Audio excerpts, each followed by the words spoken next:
One fort where the walls have vitrified or turned to a kind of glass would be strange enough. But Tap O' Noth is one of at least 50 scattered throughout Scotland. And no one has yet managed to explain whether the rock walls, sometimes hundreds of feet long, were melted accidentally, perhaps in battle, or whether the fort builders used some technique now lost to strengthen the walls by welding the rock together. Ian Ralston, in an ambitious attempt to crack the mystery, decided to build his own Iron Age fort. The idea here is that we hope to reconstruct what one of these walls looked like before it was vitrified. We know that these walls must contain considerable quantities of large timber beams. These have been recorded, and sometimes they also turn up on the forts that have been vitrified. Professional dry stone wallers toiled for days to build the wall of rocks laced with timber. For the wall itself to catch fire, tons of loose timber must have been stacked against the face.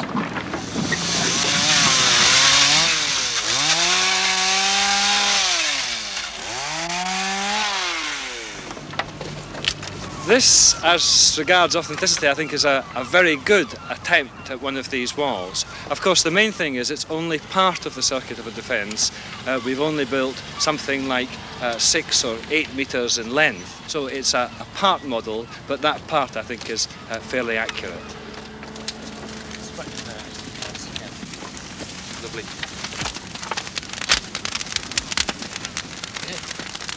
Within minutes of the fire being lit, the wood stacked on the outside is well alight.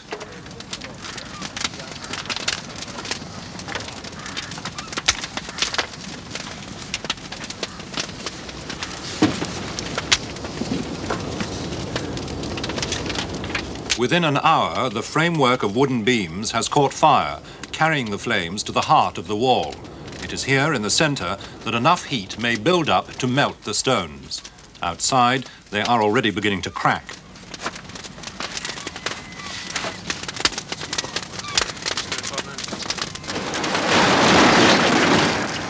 After several hours and many tons of wood, a load of old furniture has to be commandeered from the local dustman.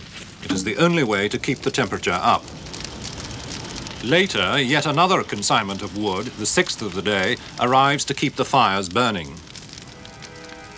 As night falls over Aberdeen, weary helpers begin to realise the true extent of the mystery of the vitrified forts.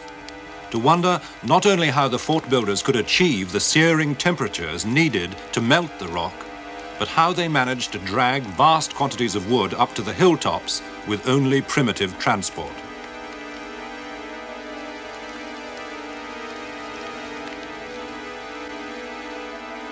The morning after, and deep inside the wall, the fort is still burning.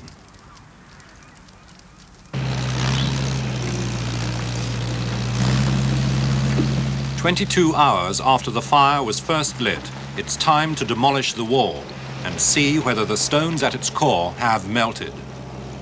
At first sight, the result looks disappointing. There are no ramparts of fused stone. The search is now on for evidence that any rocks have melted. Yeah, that's it. The rock here is melted completely. Look, it's bubbled on one side. Great.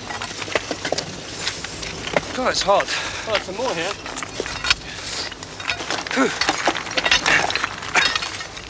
We've been able to show that at least a very small quantity, in the case of this wall, of the rock has indeed melted and then re-solidified.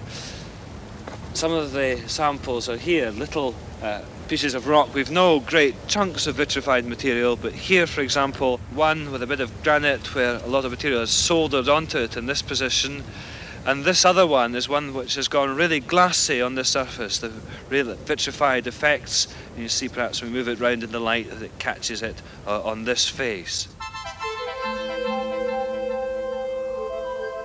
But the mystery of Tap O' Noth and the other vitrified forts of Scotland has survived the experiments of the modern archaeologists. For all their expertise and the tons of wood they burnt, the 20th century fort builders produced only a handful of melted rock and no real answers. Beyond the conviction that the walls of this great castle must have been fused together as a deliberate act, by people who dragged forests to mountaintops like this, there is nothing to explain why they set the hills alight 2,500 years ago. This experiment suggests it would have taken half the trees in Scotland to vitrify all the forts. So we only deepen the mystery. Such things as the crystal skull and vitrified forts are intriguing and puzzling, but they don't shake our preconceived ideas about history. Yet there are other artifacts which do just that, if they are what they seem to be. This man, Dr. Arne Egebrecht, director of a West German museum, has no doubt at all that there is at least one astonishing example of ancient technology which is 2,000 years ahead of its time. He found it in an exhibition of treasures from ancient Iraq, a pottery jar, a copper cylinder, and an iron rod discovered in Baghdad. He believes they are components of an electric battery, made 2,000 years before batteries were invented in the West.